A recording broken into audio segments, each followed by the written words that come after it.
3부 시작했습니다. 이제 우리 박우선 연구원이 언제 끝나나는 표정을 계속하고 있지만 이미 말려들었습니다. 이제 1, 2부는 들으시면서 이제 우리 박우선 연구원이 아마 다음에 나올 때쯤 되면 엄청 말빨이 세져 있을 거예요. 처음 이렇게 하는 거고, 세미나 이제 보니까 2개 갔다 와봤더라고. 다음 주부터 세미나 계속 가시는데, 하여튼 달궈줘야, 달금질을 당해야 활성하는데, 이제 종목 갖고는 이제 한번 우리 제대로 한번 승부를 봅시다. 워낙 주가가 얼마 전까지 한번 움직였다가 다 또 헤매고 있는데, 대한항공부터. 대한항공 어때 보여요? 대한항공 말씀드렸다시피 이제 화물 사업이 부진하기 때문에, 그리고 원달러 환율이 많이 튄 부분이 있어서 주가 많이 떨어졌는데요. 이제 2분기 실적이 그렇게 좋지 않는 건 맞는 것 같습니다.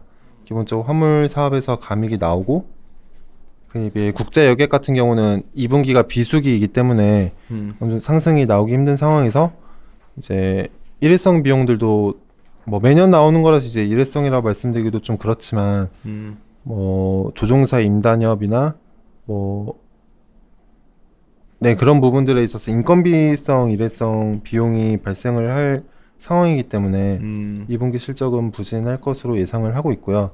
다만 실적이 3분기부터 좋아질 수 있다고 보고 있는 이유는 국제 여객이 성수기로 진입하는 가운데서 노선별 클래스 조정에 따라서 일드 상승을 예상하고 있기 때문입니다. 먼저 6월부터 국내선 운임이 7% 인상이 되고요. 아니 근데 내가 황당한데 왜 갑자기 6월일날 올라가더라고? 대한항공 지금 경쟁이 이게 치열한데 올릴 수 있어요? 왜 올리는 거야? 뭐 얘네가 다른 때 올릴 때 안 올렸었나? 그렇진 않은데 워낙 일단 상황이 안 좋아서 그런 것 같아요. 국내선이 이제 그래요? 네. 6월 1일부터 올리더라고 7%. 그리고 기사를 보니까 대한항공 국내선 같은 경우는 좀 상용 수요 위주라고 생각을 하고 있거든요. LCC 경쟁이 국내선일 것 같은데 내 생각에 임금을 여기서 더 올린다? 뭐 그 잠깐 부산 갈 때 그 잠깐 타는데 그거 별 차이도 없는데 네. 혼자서 좀 이르는 것 같아서 궁금했어요. 그냥 오케이 지나갑시다. 그다음에 이제 국제선에서도 이제 관광 수요가 높은 근거리 노선 위주로 클래스가 개편이 됩니다. 기존 대한항공에서 3단계로 이제 운영을 하고 있었는데요. 이코노미, 프레스티지, 1등석 이렇게 3가지로 운영을 하던 부분을, 관광 수요가 높은 부분은 1등석이 사실 다 차지가 않거든요. 뭐 가봐야 이제 프리스티지이기 때문에 그 부분을 1등석을 없애고 이코노미와 프리스티지 두 분류로 운영을 하면서 탑승률 제고를 통해서 일드 상승을 이제 목적으로 노리고 있고요. 빈자리 없게 가겠다. 네. 그래서 이제 이 부분에 있어서 일드 상승이 예상이 되고, 3분기 들어서면 이제 작년 말에 유가가 상승했던 부분이 있어서 그런 부분에서 비용 부분에서도 유류비 위주로 절감이 예상이 되고 있습니다. 그리고 2분기 같은 경우는 말씀드렸다시피 유가가 다소 빠졌지만 그 이상을 환히 튀면서 유류비 절감 같은 경우는 크게 기대할 수가 없는 상황이고요. 그래서 2분기까지는 안 좋지만 3분기부터 괜찮은 그림 그렇게 생각하고 있습니다. 목표 주가는 이제 각 회사별로 PBR과 ROE의 상관관계를 토대로 이제 적용을 했는데요. 이제 그림 125페이지를 봐주시면 대한항공과 유사한 ROE를 보이고 있는 125페이지가 무슨 말이야? 죄송합니다. 61페이지 그림 125를 봐주시면요. 대한항공과 비슷한 ROE를 보이고 있는 회사들의 평균 PB가 1.2배 정도 됩니다. 근데 이 회사들이 중국 남방항공이나 동방항공, 일본항공 등 이제 공교롭게도 같은 아시아 역내의 FSC들이기 때문에 피어로서 무리가 없다고 생각을 했고요. 이들이 적용받고 있는 평균 PB 1.2배 적용해서, 여기는 피어가 공정한 피어죠. 다른 사업들은 굉장히 차이가 많은데 항공주들은 피어를 좀 비교해봐도 효과적입니다. 근데 대한항공 말한 김에 이제 대한항공 갖고 얘기를 시작합시다. 대한항공이라는 건 지금 이런 거 갖고 얘기할 때가 아니라 아마 세미나 가시면은 얘 뭔 얘기하나 할 텐데 그 상성 문제 갖고 얘기를 할 거고 경영권 문제 갈 거고 뭐 딴 거 다 필요해요. 뭐 경영권이가 안정되겠어 뭐 이런 문제랑 어떻게든 간에 뭐 우리가 어떤 그 참 슬픈 얘기지만 누군가 돌아가시고 나면 상속세 부분 때문에 주가 안 올랐잖아요. 그게 돌아가신 지 한 2달인가요? 3개월인가 하여튼 그 평균 뭐 하는 거. 오히려 주가가 최근 2분기도 상당히 실적이 안 좋을 것 같은데 안 빠지는 이유는 그냥 그 상대편에서 주식 사가지고 버티고 있는 거 아니야 이거 혹시? 근데 어떻게 생각하세요 그거에 대해서는? 합리적 의심인데 나는 지금 강성부 펀드 같은 데서 지분 확보할 수 있는 거 아니야 지금? 근데 그쪽은 이제 지분율이 이미 높은 상황에서 장내 매수를 하면 공시를 해야 되지 않습니까? 아 그렇구나. 한번 내가 괜히 한번 시비 걸어봤는데 잘했어 이렇게 그냥 뭐 어이없다는 듯이 표정 나타내는 게 좋아요. 오케이. 그래서 그런 얘기 많이 받을 것 같은데 지배구조 이슈 여기 한진칼이 안 들어있지만 어때 보여요 지금 잘 봉합돼서 지배구조가 안전적으로 수년되고 그 다음에 이제 뭐 이런 문제 끝나고 나면 잘 될 것 같아 아니면 그냥 애널리스트 입장에서 그냥 공부 요즘 최근 열심히 했었으니까 몇 개월간 대한항공이랑 잘 모르겠다. 그래요. 좀 더 보완해서 말씀드릴 것 같습니다. 그래. 대한항공은 알았어요. 2분기 실적은 쇠실 것 같아. 내 말은 맞지? 아, 네. 2분기 실적은 되게 안 좋은 거 아니야? 네, 그럴 것 같습니다. 적자 나올 것 같은데. 순이익단에서는 적자 나올 수도 있을 것 같습니다. 영업이익단에서는 네, 아닐 것 같고. 네. 환 상황 보면은 이건 예전 없을 것 그러니까 같은데. 환이 너무 올라가서 그거에 비해서 안 빠진다는 느낌을 받아서 이거 누군가 사고 있다 했었어 나는. 아니 얼마 전인가 그때 이거 참 뭐 한화가 산다 막 온갖 난리가 났다. 왜 이렇게 조용해졌어 아시아나는? 왜 그런 것 같아? 이제 뭐 주요 언급됐던 뭐 하나, SK, 뭐 CJ, 롯데 등 주요 인사들이 이제 관심이 없다라고 뭐 진짜 관심이 없는 것 같아. 그냥 알 수 없죠. 사실 사고 싶은데 관심 없다고 하고서 간 보고 있는 것 같아. 이것도 모르겠어. 근데 사실 인터뷰에서 그 나름 뭐 총수나 뭐 그런 부회장 뭐 그런 사람들이 못을 박았으면 실제로 없지 않나라고 생각하고 있습니다. 아주 순수하군. 방금 아시아나항공 봐봐. 이거 그냥 그런 TP는 안 냈는데 회사 상황은 어때요? 좀 상당히 안 좋아지는 거 아니야? 불확실성이 일단 바뀌기 전까지 이거 얘기하기 쉽지 않은 거 아니야? 네, 그렇죠. 일단 뭐 노선 같은 경우도 조정을 하고 이제 내부 조직 개편, 인력 구조 조정 통해서 이제 몸집 줄이기 그런 거 진행하고 있는 상황입니다. 다른 회사들은 이게 확장하고 있는데 이게 참 네. 아시아나항공은 어려울 수밖에 없을 것 같아요. 그리고 부채도 너무 많지 않나요? 그때 기사 보니까 네, 부채 갚아야 될 너무 부채도 많죠. 네. 어마어마한 부채를 것 어떻게 같은데. 보냐에 따라서 많이 달라지잖아. 커질 수가 있잖아. 아, 부채를 어떻게 보느냐. 그 영구채인가? 뭐지? 네. 그 왜 한숨을 쉬어? 야, 너 말만 하면 한숨 쉬고 있는데 내가 말을 못하겠어 지금. 아니요, 내가 그냥 어려워가지고 근데 사실 감안하면 또 달라지지 않아. 솔직히. 그 영구채도 그 영구채 종류별로 그 해석 같은 게 좀 다르게 할 여지가 있어가지고 사실 영구채를 기존에 자본으로 인정했던 이유는 그러니까 자본이랑 부채가 다른 게 뭐냐 하시면 자본은 배당을 받고 만기가 없고 또 하나가 의결권이 있습니다. 주식은. 근데 뎃은 배당이 아니라 이자를 받고 만기가 있고 의결권이 없죠. 그러니까 이런 측면들을 종합해서 그러니까 이름 뭐 영구채면 당연히 채권이어야 되는데 자본이고 뭐 RCPS 같은 경우는 전환상환 우선주인데 오히려 뎃으로 처리되고 있잖아요. 그렇지.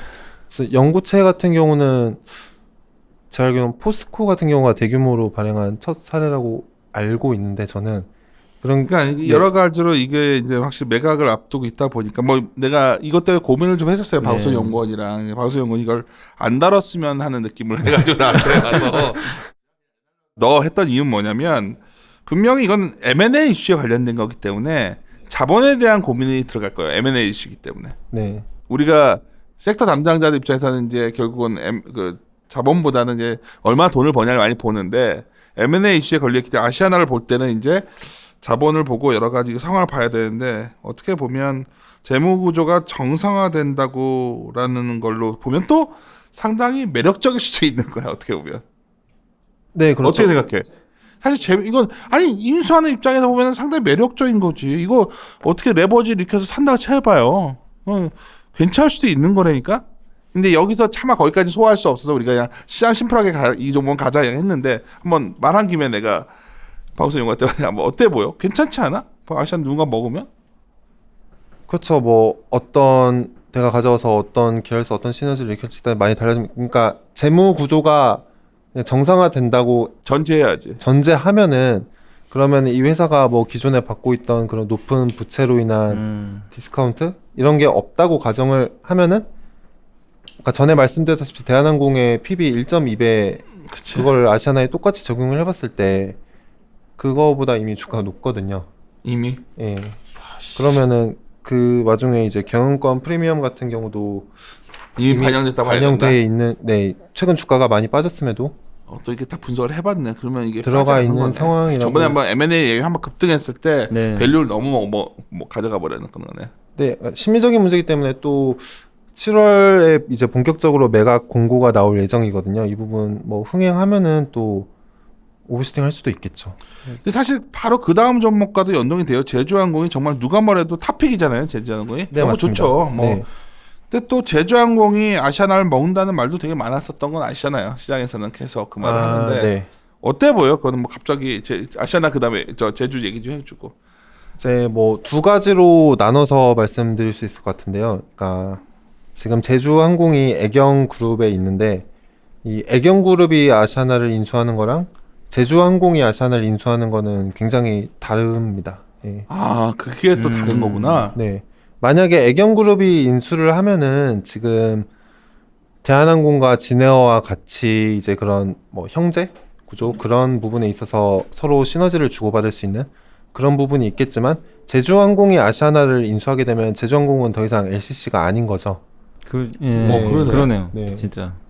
그런 부분에 있어서 그러면 제주항공이 기존에 갖고 있던 단일 기종 운용을 통한 원가 낮은 원가 유지 이런 부분에 있어서 다 없어지고 그냥 대한항공과 경쟁해야 되는 그런 회사로 크게 바뀌는 거기 때문에 부분에 있어서 네, 그 두 개는 많이 다르다고 말씀드릴 수 있을 것 같고요. 만약에 애경그룹이 아시아나를 인수해서 지금 대한항공과 진에어와 같은 구조가 된다면 와중에서 뭐 시너지를 낼 수 있는 부분이 있겠죠. 지금 진에어와 대한항공 같은 경우 말씀을 드리면은 이제 뭐 정확한 자회사형 LCC는 아니지만 그 유사하다고 보고 통칭해서 그 대형 FSC가 있고 그 밑에 LCC가 있을 때 날 수 있는 시너지에 대해서 대략적으로 설명을 드리자면 일단 매출과 비용 쪽으로 나눠서 말씀드릴 수 있을 것 같은데요. 일단 매출액 같은 경우도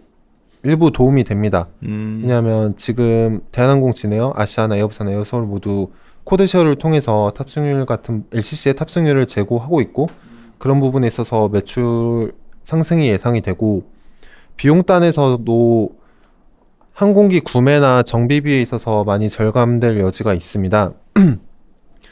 이제 항공기 구매는 사실 협상력이 많이 중요한 부분인데 진에어와 대한항공의 협상력은 하늘과 땅 차이잖아요.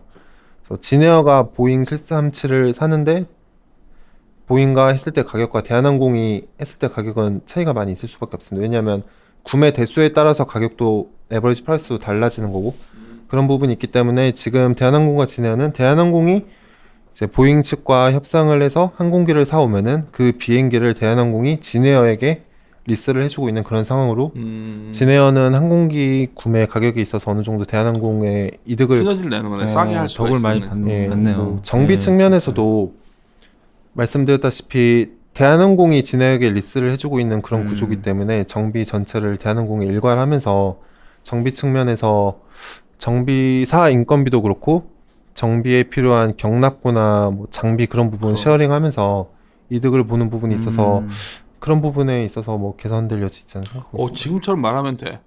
드디어 이제 우리 녹음 막판에 오니까 이제 좀 그러면 내가 듣다 보니까 지금 든 생각인데 최근에 이슈가 되는 거는 항공주 가서 얘기해 보면 아무도 관심 없어 환이랑 솔직히 말해서. 근데 이제 이런 거지. 대한항공은 지배구조 관련된 것들. 그리고 아시아나는 M&A 관련된 거야. 근데 사실 정상적으로 좋아 보이는 회사는 제주항공 하나 있거든 지금. 네. 근데 제주항공이 아시아나와 연동돼 있어서 또 고민인 거야 제주항공이 지금. 근데 이걸 어떻게 좋게 상당히 그러면 이게 이벤트성이라던가 여러 가지로 이렇게 할 수가 있는데 나라면 제주항공 관계자나 애경 관계자면 그러지 않겠어요? 비용이 굉장히 코스트 다운되고 뭐 제대로 항공산업을 할 수 있고 과거에도 애경그룹이 사실 제주항공을 위해서 많은 걸 처분해서 가져간 거잖아 이게 사실 아닌가? 네, 맞습니다. 제주항공 얘기 좀 들어봅시다. 얘네 자체 사업은 어떻게 잘 되는 건지. 그러면 1위잖아 할 때 LCC 부동에. 네. LCC 1위 사업자이고 앞으로도 더욱 그 지위가 확고해질 거라고 예상을 하고 있고요. 그 이유는 말씀드렸던 뭐 중국이나 동남아 노선 위주의 근거리 여객을 증가하고 지방공항에서 국제선 여객이 증가하는데 그 수익성을 담보하면서 매출액을 증가시킬 수 있는 현재로서는 유일한 회사라고 보고 있기 때문입니다. 네. 왜 이렇게 갑자기 또 푹 분위기를 딱 다운시키는 이유가 뭐야 지금? 숨이 차. 수위 막혀 나라 있으면 무서워. 나라 있으면 수위 막히냐? 너 정말 이렇게 절망적으로 나를 이렇게. 아니요. 그래서 네, 68페이지 보시면요. 네, 이 지방공항에서 여객이 증가하고 있는 부분에 있어서 뭐 아까도 말씀드렸다시피 장단점이 혼재돼 있어요. 장단이 공존돼 있는데 장점은 이 부분에서만 이제 큐그로스가 나오고 있다는 것이고 단점은 결국 수도권 공항 대비해서 운임이 낮기 때문에 일드 훼손에 대한 우려가 있는 상황입니다. 큐그로스 나오는데 또 네. 일드는 확 못 땡기는구나 이게. 네, 그래서 지금 그림 134번을 보시면 작년 1분기랑 이번 1분기 각 제주항공의 국제 여객을 공항별로 분류해 본 상황인데요. 진짜 네. 의외로 지방공항에서 네. 잘 사는 도시 순서네. 인천, 김해, 대구, 무안 뭐 이렇게. 무안이 진짜 국제가 크네. 무안공항이 굉장히 크나 보네. 안 컸는데요. 제주항공이 취항하면서 지금 뭐 커지고 있는 초기 단계라고 생각하시면 될 것 같습니다. 뭐 수요 그 공급돼서 수요를 만들어내는 거네 진짜. 네. 오케이. 네, 그 운임 부분에서 말씀드리고 싶은 거는 네. 사실 지방공항 통해서 이제 이렇게 많이 하면은 일드가 감소할 거다 그런 우려가 많았지만 실제로 그 2019년 1분기와 작년 18년 1분기를 비교를 해보면 일드가 원화 기준으로는 소폭이나마 상승을 한 상태입니다. 물론 이제 센트 기준으로 보면 환율이 워낙 뛰었기 때문에 감소를 했지만 이것은 지방공항에서 여객을 증가시키지 않고 있는 타 항공사들도 국제선이 센트 기준 하락을 한 부분이기 때문에 네, 이거를 뭐 반드시 지방공항 때문이다 뭐 그렇게 단정 지을 수는 없는 상황이라고 생각하고 있습니다. 오케이. 그다음에 네. 진에어는 네. 어. 아, 네. 말을 더 해. 아, 네.